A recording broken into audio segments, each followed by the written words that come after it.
Une petite houe que j'ai ramassée dans le village. Pourquoi l'avez-vous prise? Je ne sais pas.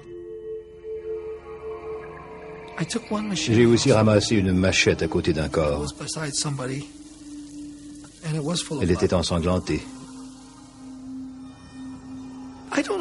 Je ne sais pas pourquoi je les ai rapportés.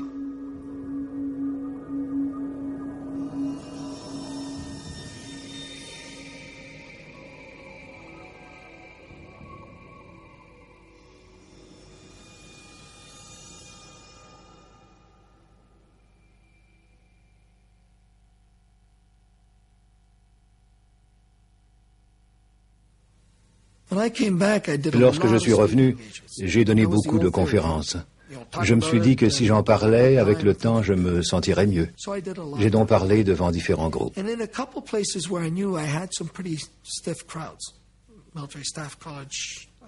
Lorsque je savais que l'assistance serait peu réceptive, j'apportais une pastèque pas très grosse et je la mettais sur la table.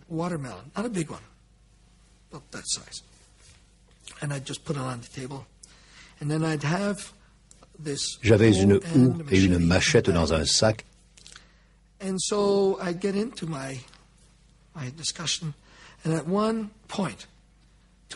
Et à un moment précis de mon allocution, je sortais la houe et je l'enfonçais dans la pastèque.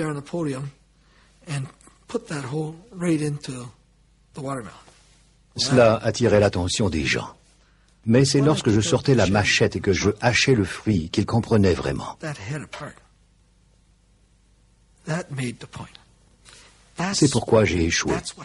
J'ai convaincu les gens après, pas pendant le drame.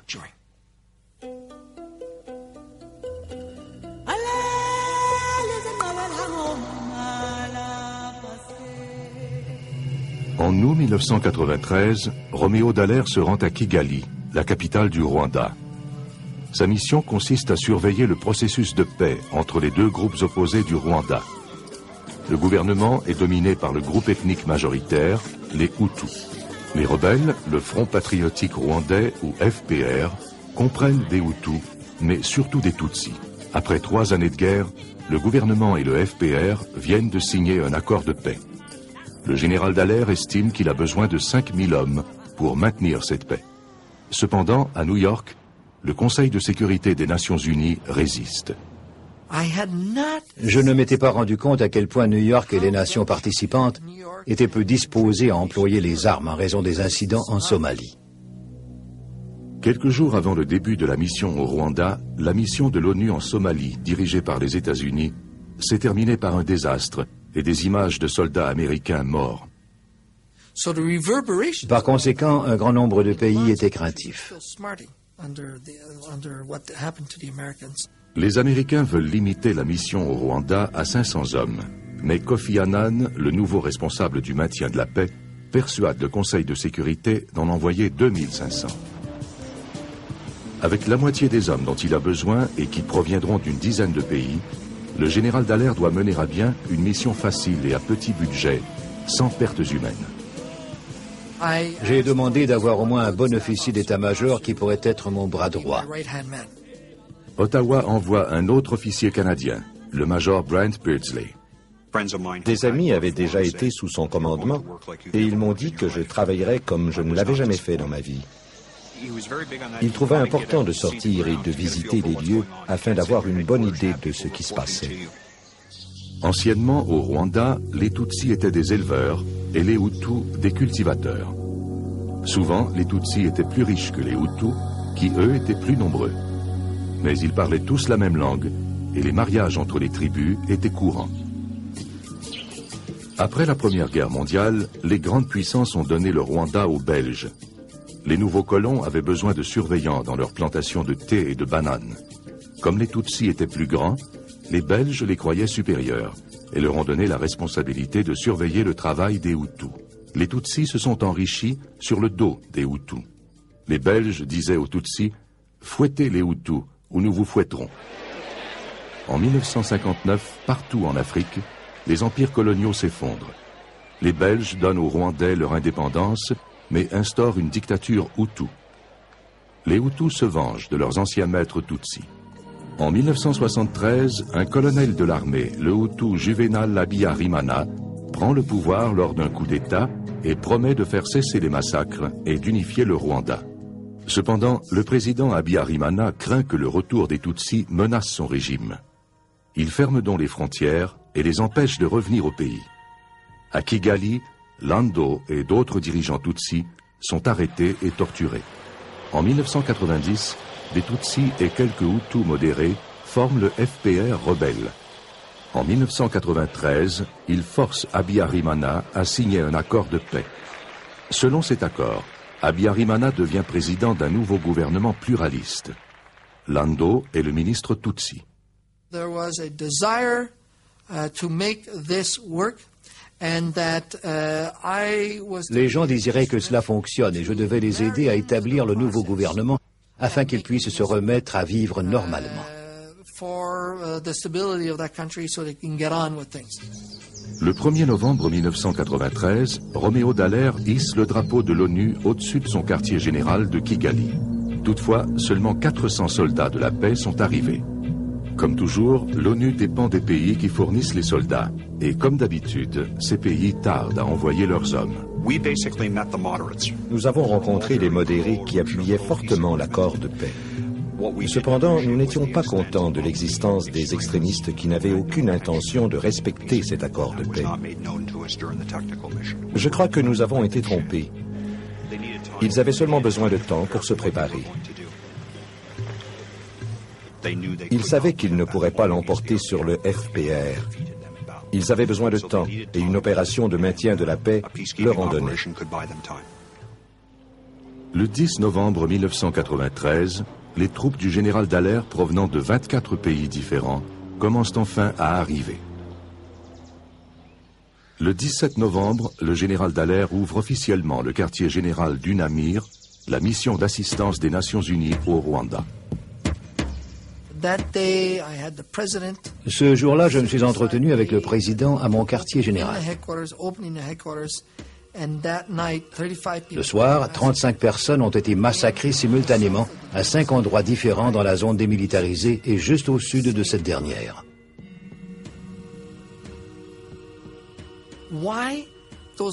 Pourquoi à ce moment particulier? Ça ne pouvait pas être une coïncidence.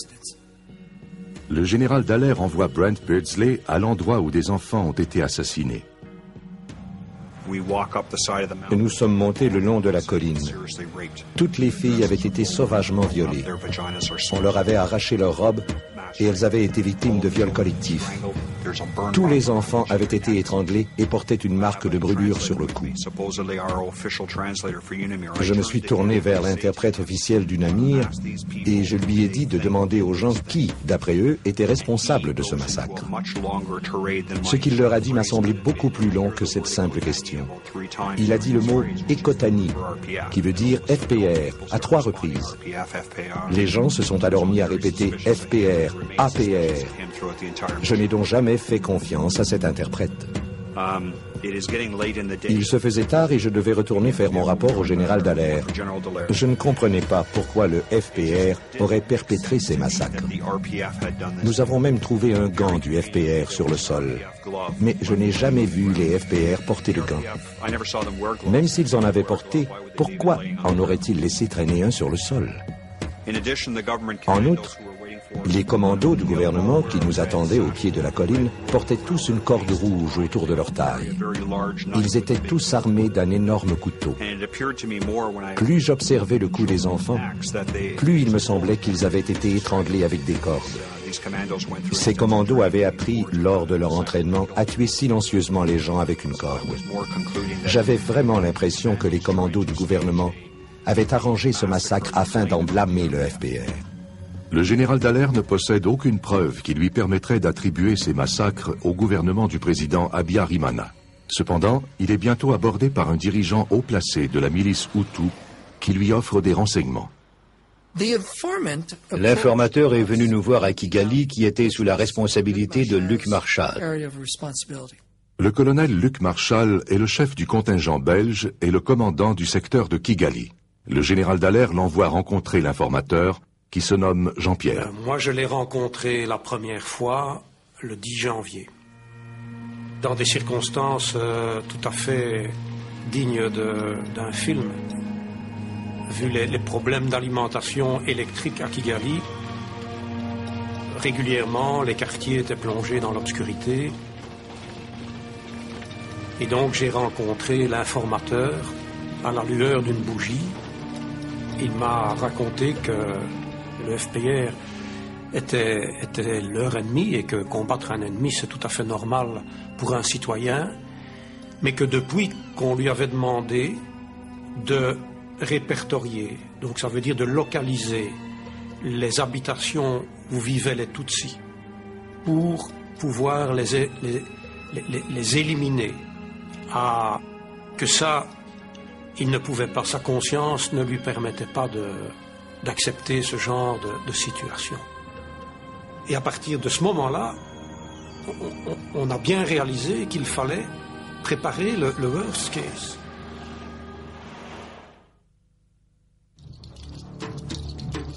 L'informateur décrit un plan bien élaboré visant l'extermination de la minorité Tutsi du Rwanda. Les jeunes miliciens qu'il a entraînés sont appelés les Interamwe et peuvent tuer 1000 Tutsis en 20 minutes. Le plan comprend le meurtre de quelques soldats belges pour commencer, afin de faire fuir l'ONU hors du pays. Si le général Dallaire le protège ainsi que sa famille, Jean-Pierre montrera à l'ONU des caches d'armes à Kigali. Le général Dallaire ordonne de mener une enquête secrète sur la crédibilité de son informateur. J'ai fait tout cela sans autorité. Je n'avais pas la permission d'effectuer une telle enquête. Le chapitre 6 interdit toute recherche de renseignements. Vous devez être totalement franc envers tous les partis. Pourquoi l'avez-vous fait? À cette époque, je n'avais pas saisi l'importance de cette franchise et en tant que commandant de la force, sans renseignement, j'étais sourd et aveugle.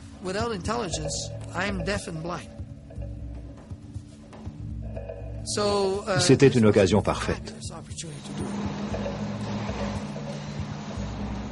Jean-Pierre, accompagné d'un officier de la Minuar, a circulé dans la ville de Kigali et a indiqué une dizaine de caches d'armes. Pour chacune de ces caches d'armes, il a donné toutes sortes de détails qui nous permettaient de mener une action préparée sur ces objectifs. L'une des caches d'armes se trouverait au sous-sol du bureau central du MRND, le parti du président Habyarimana. Le colonel Marshall y envoie un soldat de l'ONU noir, habillé en civil, afin de vérifier cette affirmation. Il trouve des mitrailleuses, des munitions, des explosifs et des milliers de machettes. J'ai proposé au général Dallaire de mener une action militaire sur la cache d'armes qui se trouvait au siège du parti MRND. La milice aurait été complètement déstabilisée. Ils n'auraient pas pu se plaindre de notre découverte, car ils n'auraient pas pu admettre que ces armes illégales leur appartenaient. Lorsque vous cambriolez un voleur, il n'appelle pas la police. Cette présence de cache d'armes constituait pour nous une quasi-obligation d'agir. Ça ne les aurait probablement pas arrêtés, mais ils auraient probablement été assez ébranlés pour que je puisse reprendre l'initiative.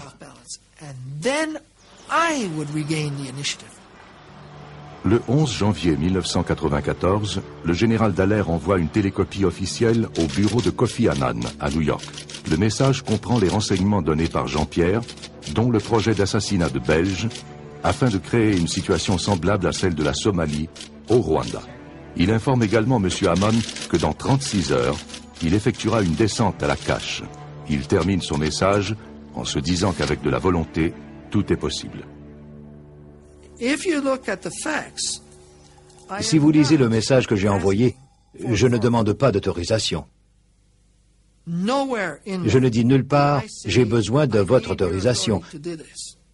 Je dis simplement « dans 36 heures, je le ferai ».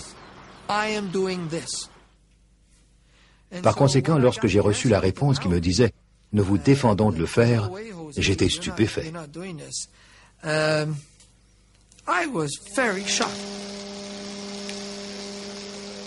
Le message est signé par Iqbal Riza, l'adjoint de Kofi Annan. L'ONU interdit au général Dallaire d'effectuer une descente à la cache d'armes et n'offre aucune protection à l'informateur Jean-Pierre. Incredible response. Quelle réponse incroyable. Very difficult. J'ai éprouvé de la difficulté à l'expliquer à Luc Marshall, qui était responsable de la sécurité de la zone protégée. Understand. Because he was mandated for the security of the weapons. C'est moi qui lui avais délégué cette responsabilité, et je lui disais ensuite que la direction lui interdisait de mener une telle opération à bien. Telling him that from higher headquarters, we had no authority to conduct an operation like that. Luc Marshall annonce à regret à Jean-Pierre que l'ONU ne peut pas le protéger. L'informateur part et personne ne le reverra. Pire encore, selon le chapitre 6 du Code de mission, les infractions doivent être rapportées à tous les partis. Le général Dallaire reçoit donc l'ordre d'avertir le président Habyarimana qu'il a trouvé des armes au bureau central de son parti. Je crois que nous l'avons totalement pris au dépourvu. Au début, le général Dallaire croit que le président est surpris que l'ONU enquête sur lui. Puis, il se demande si Habyarimana connaissait vraiment l'existence des armes. Je n'étais pas convaincu qu'Habyarimana dominait la situation. Nous entendions des rumeurs concernant le pouvoir de l'épouse du président et de ses frères au sein du gouvernement. L'épouse du président et ses frères forment un puissant clan Hutu, dont certains membres sont impliqués dans le braconnage des gorilles de montagne. L'un des membres du clan est même soupçonné d'avoir assassiné la scientifique Diane Fossey. L'un des principaux dirigeants du clan est un officier à la retraite, le colonel Théoneste Bagassora. Bagassora était un fournisseur qui avait beaucoup d'influence et d'ascendant.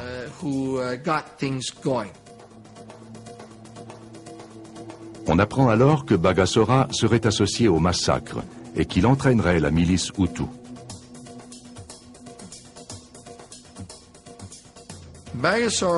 Il avait de l'influence sur l'épouse du président et particulièrement sur les beaux-frères du président.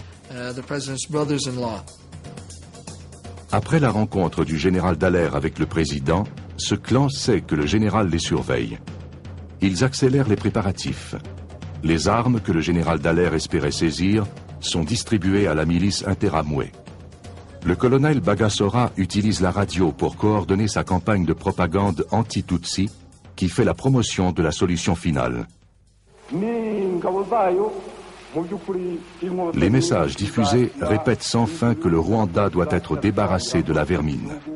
Ils disent que cette fois, les femmes enceintes ne doivent pas être épargnées, car la clémence des massacres passés a permis aux bébés Tutsis de grandir pour persécuter les Hutus. Le 10 mars, le général Dallaire découvre une liste de fusils qui ont été livrés à l'armée rwandaise. Mais les fusils ne représentent qu'une partie du problème. Au cours des 2 dernières années, plus d'1 demi-million de machettes sont entrées au pays et se trouvent maintenant entre les mains des milices interamoué.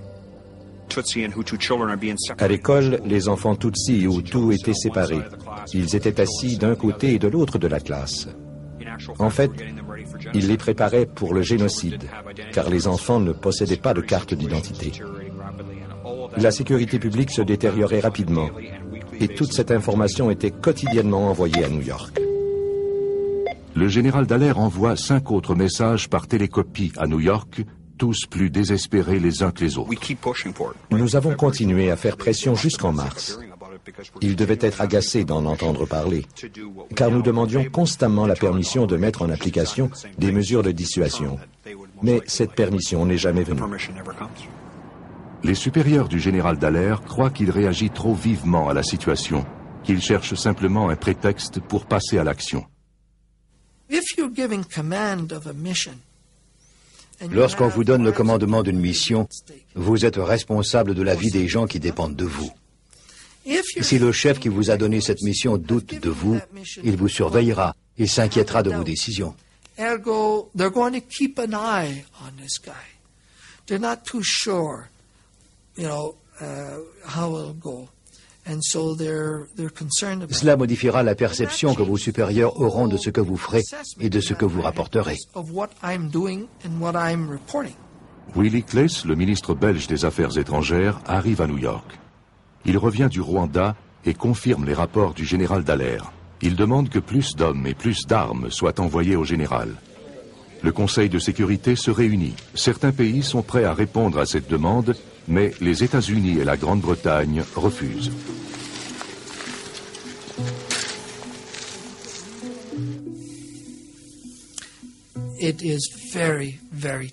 L'atmosphère était très tendue et je n'avais pas les moyens militaires d'intervenir.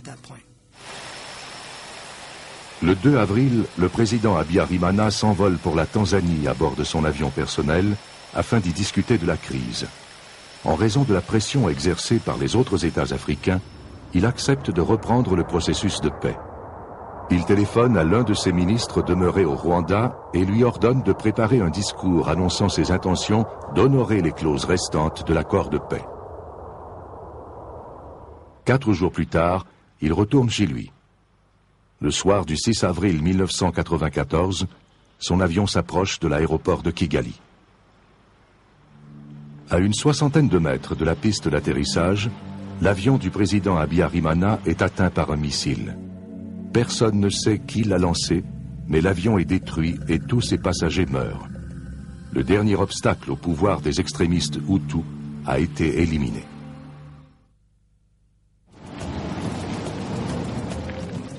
Au quartier général de l'armée, le général Dallaire découvre que le colonel Bagosora a pris la direction du pays. Au camp, ils étaient armés jusqu'aux dents. Bagosora était assis à son bureau. Il continuait ses interventions par téléphone et signait des documents, en réfléchissant sur la situation.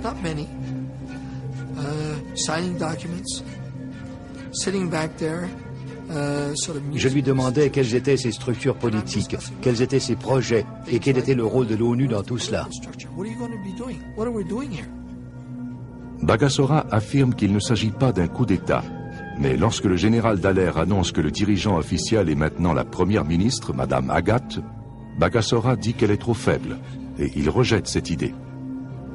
Le général Dallaire veut aller consulter l'ONU et Bagosora insiste pour l'accompagner. Je ne me souviens pas avoir beaucoup parlé. Nous étions tous les deux absorbés par nos pensées. Des barrages routiers sont érigés aux principales intersections et des Tutsis y sont tenus prisonniers sous la menace de fusils. Bagosora réprimande vertement les troupes et fait libérer les Tutsis. Toutefois, le général Dallaire soupçonne que ces réprimandes ne sont que pour le rassurer. Il croit que Bagosora est en train de donner des ordres d'assassinat. Nous étions inondés d'appels de l'état-major de l'ONU et de modérés qui voulaient être protégés. Il reçoit un appel de la première ministre, Madame Agathe. Elle veut s'adresser à la nation à la radio afin de lancer un appel au calme. Le général envoie des hommes pour l'escorter. Je leur ai dit de l'amener à la station de radio afin qu'elle puisse commencer son discours vers 5 heures, au moment où les gens se réveillaient et commençaient leur journée. Elle aurait donc pu rejoindre un maximum de citoyens. J'ai appelé les stations de radio pour leur dire que nous voulions que Madame Agathe soit entendue et que nous les protégerions. La personne responsable m'a dit que la première ministre pouvait venir, mais qu'il fallait faire vite, car la garde présidentielle avait commencé à passer à l'action. Quelques minutes plus tard, il m'a rappelé pour me dire qu'il était trop tard, que la garde présidentielle était dans l'immeuble et qu'il était impossible que Madame Agathe s'y rende.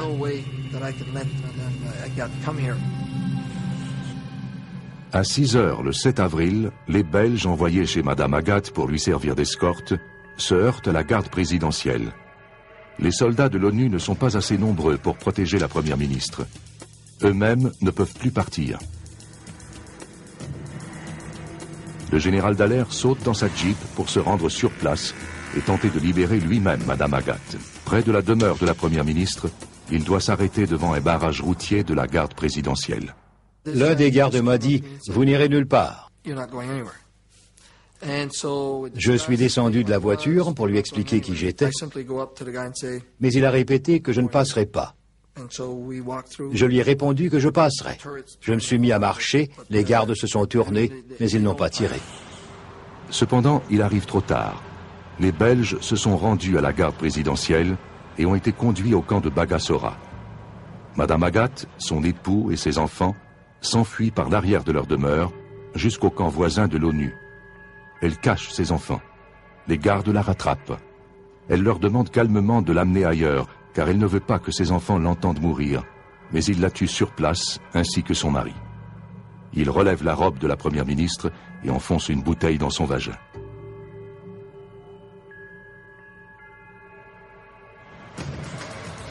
Le général Dallaire est tout prêt.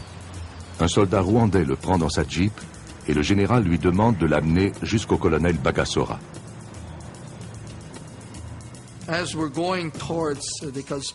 Comme nous roulions, j'ai aperçu sur la droite, au moment de passer la porte secondaire du camp, 2 soldats belges qui gisaient sur le sol.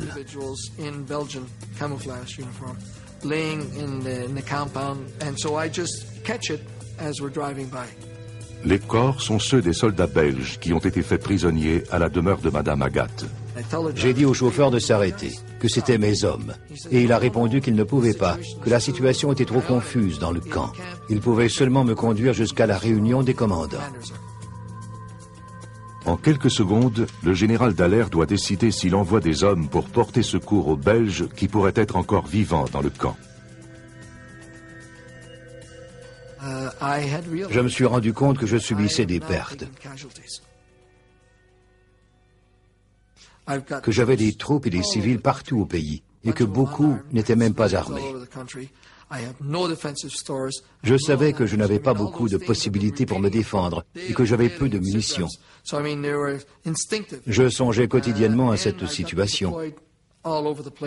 Mes troupes étaient déployées pour le maintien de la paix. Et je n'estimais pas être en mesure de passer à l'offensive. Lors de la réunion, le général Dallaire tente d'accéder au camp où se trouvent les Belges. Bagassora refuse et lui suggère que l'attaque prouve qu'il serait mieux pour les troupes belges de quitter le Rwanda. Comment faire pour savoir que vous êtes au milieu d'un coup d'État? Le président était mort. Les forces militaires avaient envahi les stations de radio et avaient érigé des barricades un peu partout. J'étais avec les dirigeants militaires qui n'avaient aucune aile politique à présenter, à mettre en évidence. C'était très difficile de nier que nous étions en plein coup d'État. Partout dans Kigali, des dirigeants Tutsis et des Hutus modérés se font assassiner par l'armée et la police, qui éliminent ainsi efficacement toute opposition au génocide qui se prépare. Le 7 avril à 15h, le FPR en a assez. Le FPR nous a appelés en disant qu'ils étaient débordés d'appels au secours, que les Hutus massacraient les Tutsis et que le FPR n'avait plus le choix et devait sortir du camp. Le FPR défie les gardes de l'ONU et quitte son camp. Les bataillons de rebelles prennent une position sur une colline surplombant la ville et se mettent à combattre les soldats et la milice Hutu. À 20h, le général Dallaire se rend à la morgue afin d'identifier les corps de ces soldats belges. On lui dit qu'au moment où il a vu ces 2 cadavres dans le camp, il y avait encore 3 soldats belges vivants. Le général Dallaire n'est pas revenu avant la tombée de la nuit. Il a rassemblé l'état-major afin de nous informer que les Belges avaient été assassinés et qu'il avait vu leurs corps. Même si nos mandats étaient techniquement terminés, nous avions encore la responsabilité de reprendre les commandes de la situation et de rapprocher à nouveau les adversaires. Le 11 avril 1994, le gouvernement belge, secoué par la mort de 10 de ses soldats, ordonne à ses troupes d'abandonner la mission. Les seuls civils auxquels il porte secours sont de nationalité belge. Les Rwandais qui s'étaient réfugiés à cet endroit supplient les troupes des Nations Unies de les sauver aussi. Lorsque les Belges refusent, ils demandent d'être tués par balles pour ne pas avoir à faire face aux machettes des Hutus. Au moment où les Belges quittent le camp, les Interamwe arrivent. Bon, quand on vit une situation pareille, sur le plan humain, on ne peut pas quitter. Il faut rester pour aider le peu qu'on peut aider pour le faire. Et nous, qu'est-ce qu'on nous demande de faire? C'est de partir et de laisser tout exploser. Si les Belges partent, l'aéroport tombera aux mains de l'armée et de la milice Hutu, et le général Dallaire n'aura plus aucune autorité sur l'aide et le ravitaillement.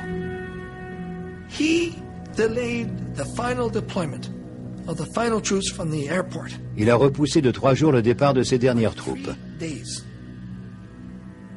Car les Ghanéens qui devaient surveiller l'aéroport étaient retardés par les barrages routiers.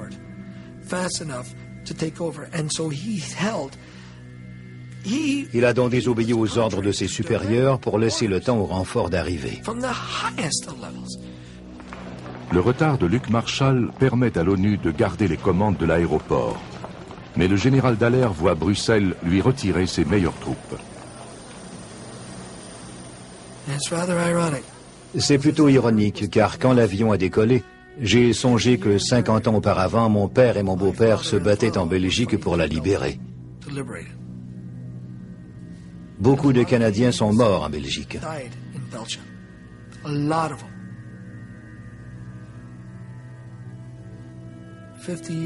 50 ans plus tard, je me retrouvais devant une situation infernale parce que les Belges désertaient face à l'ennemi. Le retrait des Belges confirme aux extrémistes Hutus que plus personne ne s'opposera à leur projet. Bagassora utilise la radio pour intimer aux Interamwe de passer à l'action partout au pays. Partout au Rwanda, les voisins assassinent leurs voisins, les professeurs assassinent leurs élèves, et les prêtres assassinent leurs fidèles. Les Hutus doivent tuer, sinon ils seront eux-mêmes exécutés. Les Tutsis qui veulent mourir rapidement paient leurs assassins pour qu'ils les tuent d'un coup de feu plutôt que de les poignarder à mort. Le prix à payer est de $32. Pendant ce temps, la radio invite tout le monde à continuer à travailler. Des milliers de Tutsis courent s'abriter au stade Amohoro, en face du quartier général de Roméo Dallaire. Dans le stade Amohoro, nous n'avions ni eau, ni nourriture, ni fourniture médicale. En quelques jours, la dysenterie et le choléra sont apparus. C'était un piège de maladie mortelle. Mais nous devions abriter les gens dans ce stade, car c'était le seul endroit sécuritaire. Ça m'a laissé de très mauvais souvenirs. Au cours de la dernière semaine d'avril, Brent Beardsley tombe malade et est conduit dans un hôpital de Nairobi. Je n'ai jamais dit au revoir au général Dallaire, ni à aucun de mes amis, car je croyais pouvoir revenir au bout de quelques jours. Le général Dallaire élabore un plan pour faire cesser le massacre. Il a besoin d'unités d'intervention rapides afin de fermer la station de radio, de confisquer les armes et d'arrêter les assassins. Et il a besoin de la permission d'employer la force. Je ne suis pas venu au Rwanda pour tirer sur les Rwandais, mais pour les aider. Il doit exister une façon de le faire sans être un simple spectateur. Le 21 avril, à 22 h, le général Dallaire reçoit un message télécopié, la résolution numéro 912 du Conseil de sécurité. Le général Dallaire et ses troupes reçoivent l'ordre de quitter le Rwanda. La mission est terminée. Il rencontre son commandant ghanéen, le général Henri Agnido. J'étais avec le général Agnido dans son bureau et j'ai dit « Ça veut dire que nous avons échoué. Nous devons abandonner les gens que nous devions aider. Nous ne pouvons pas faire ça. » Et Henri a répondu « Les gens ne se souviendront pas de nous comme de ceux qui ont abandonné les Rwandais. Nous n'en sauverons peut-être pas beaucoup, mais nous ne serons pas des lâches. » Je lui ai répondu que c'était ce que j'avais besoin d'entendre. J'ai téléphoné à New York pour les avertir que nous ne partions pas. Le général Dallaire refuse de partir. Le télécopieur reste silencieux. Roméo Dallaire est laissé à lui-même.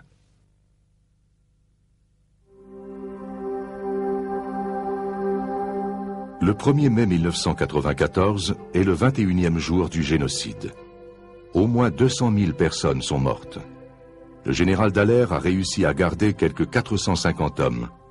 Il manque de ravitaillement et de munitions, mais il est libre d'agir à sa guise. Partout dans Kigali, il crée des zones de sécurité. Environ 40 000 Tutsis trouvent refuge dans ces enceintes. Il convainc Ottawa de lui donner 2 avions Hercule, qui sont souvent son seul moyen de ravitaillement.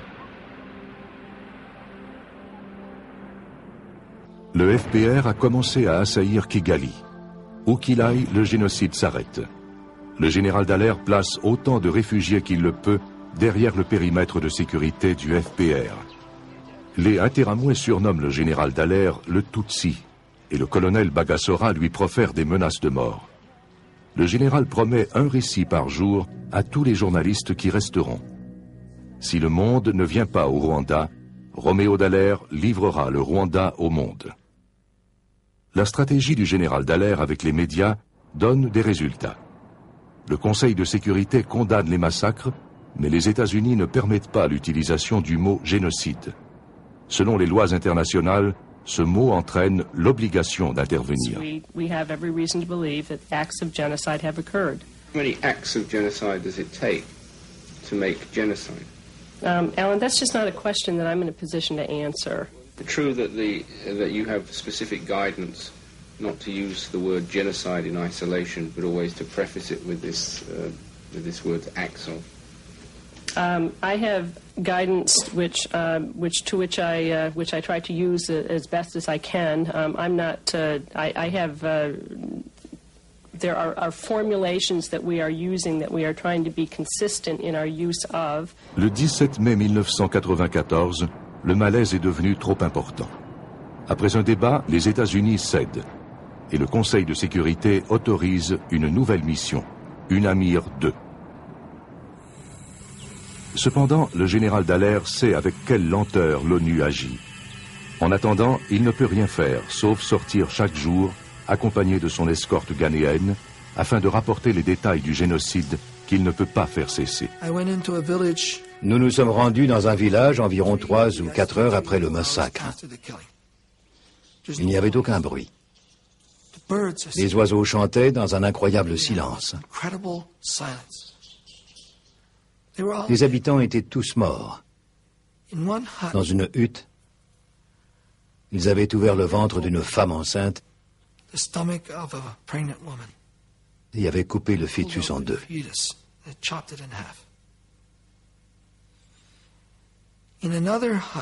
Ailleurs, ils avaient coupé le bras d'un enfant d'environ 2 ans et l'avaient haché comme on hache un salami. Tous les morceaux étaient encore là. Ils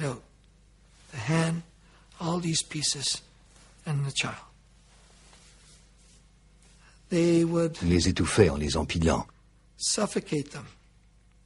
Ils les jetaient dans les latrines, encore vivants mais blessés. Alive but injured. And they were still alive. And there were a couple.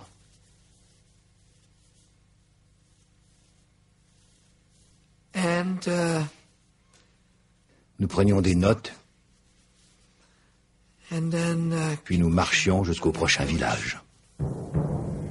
Le général Dallaire fait travailler ses hommes sans relâche, afin qu'ils soient trop fatigués pour s'arrêter à ce qu'ils voient. Il les observe attentivement, et lorsque l'un d'eux est sur le point de flancher, il l'envoie chez lui. Il est le seul qui est là depuis le début, et les événements commencent à le secouer. Le 4 juillet 1994, le FPR prend Kigali et arrête le génocide. Le colonel Bagassora et des centaines de milliers de Hutus fuient de l'autre côté de la frontière. 3 jours plus tard, UNAMIR 2 arrive à Kigali. C'est une mission de maintien de la paix qui possède l'autorité que Roméo Dallaire demande depuis le début, le pouvoir d'intervenir. Le général observe les troupes fraîches qui débarquent.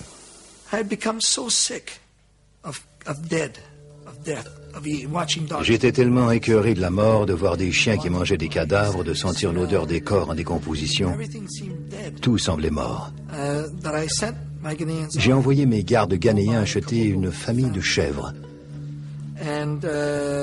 Nous les avons mises dans un enclos pour faire un peu de vie.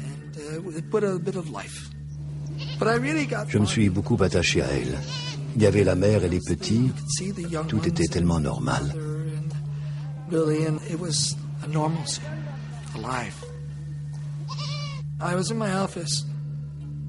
Un après-midi, j'étais dans mon bureau quand un jeune soldat est accouru en disant que les chiens s'en prenaient à mes chèvres.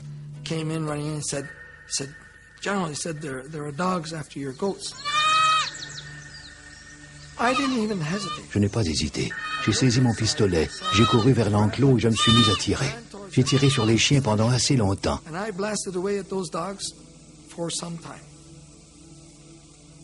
Lorsque je me suis arrêté, j'ai vu tous ces gens qui me regardaient.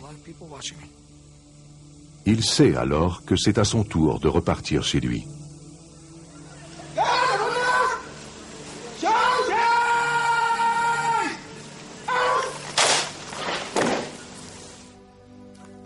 J'ai demandé à être relevé de mes fonctions. Une garde d'honneur de soldats noirs portant le béret bleu souligne le départ du général Dallaire.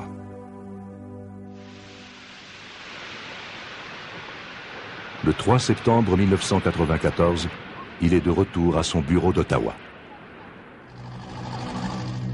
L'énormité du génocide commence à poindre. Pas moins de 800 000 personnes ont été assassinées en 100 jours, une vitesse meurtrière que même les nazis n'avaient pas atteinte durant l'Holocauste. La recherche d'un bouc émissaire est dirigée vers Roméo Dallaire. Le gouvernement belge a mis la main sur son message du 11 janvier. Il veut savoir pourquoi, s'il savait ce qui se préparait, il n'a rien fait pour prévenir la mort des soldats belges. Les Belges ont insisté pour qu'il y ait une mission au Rwanda, mais quand cette mission a eu des ratés, ils se sont enfuis. Ils voulaient camoufler ce fait et ils ont donc cherché un bouc émissaire étranger. Toutefois, Roméo Dallaire est canadien et ne peut pas être poursuivi en justice. L'armée belge poursuit donc en cour martiale Luc Marchal et le tient responsable de la mort de ses soldats. Le général Dallaire témoigne pour sa défense et le colonel Marchal est acquitté. Néanmoins, personne ne peut disculper Roméo Dallaire. Il fait une dépression qui laisse son bras gauche paralysé. Il tente à 2 reprises de s'enlever la vie. Puis, le message de l'ONU du mois de janvier refait surface et se retrouve dans un magazine new-yorkais. Il s'agit de la télécopie interdisant au général Dallaire d'effectuer une saisie dans les caches d'armes. Le blâme se retrouve sur l'ONU et l'organisation fait marche arrière. Give that information the importance and the correct interpretation that it deserved. We realize that only in hindsight. I'm not denying that. It was a mistake. Oh, certainly. Was it a mistake that cost lives, do you believe? Eventually, yes. 3 months later. 800,000 plus were slain. Plus de 800 000 personnes ont été massacrées. Je ne peux pas jouer à Ponce Pilate et dire « J'ai fait mon possible, je ne pouvais pas en faire plus ». La plupart des gens croient que vous ne pouviez rien faire de plus. It gives me no solace. None. En fait, ça renforce mon sentiment de culpabilité d'avoir échoué. My guilt of failure. Je n'ai pas pu amener la communauté internationale To bring that international community, cette organisation basée sur le respect des humains, à être assez consciente de la situation pour qu'elle déploie les effectifs qui auraient pu arrêter le massacre. Make them shift to be so conscious and so aware, so guilty to actually want to deploy and stop. I'm the one. C'est ma faute.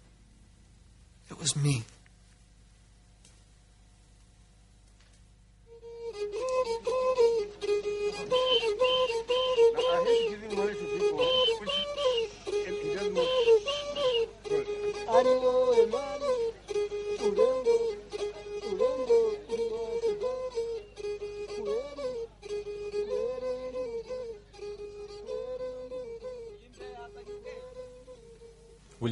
Allez-vous retourner au Rwanda? No. Je ne peux pas y retourner avant la fin du procès. Voulez-vous y retourner? J'y retournerai à l'instant. C'est le seul endroit où je veux vivre. Ça suffit.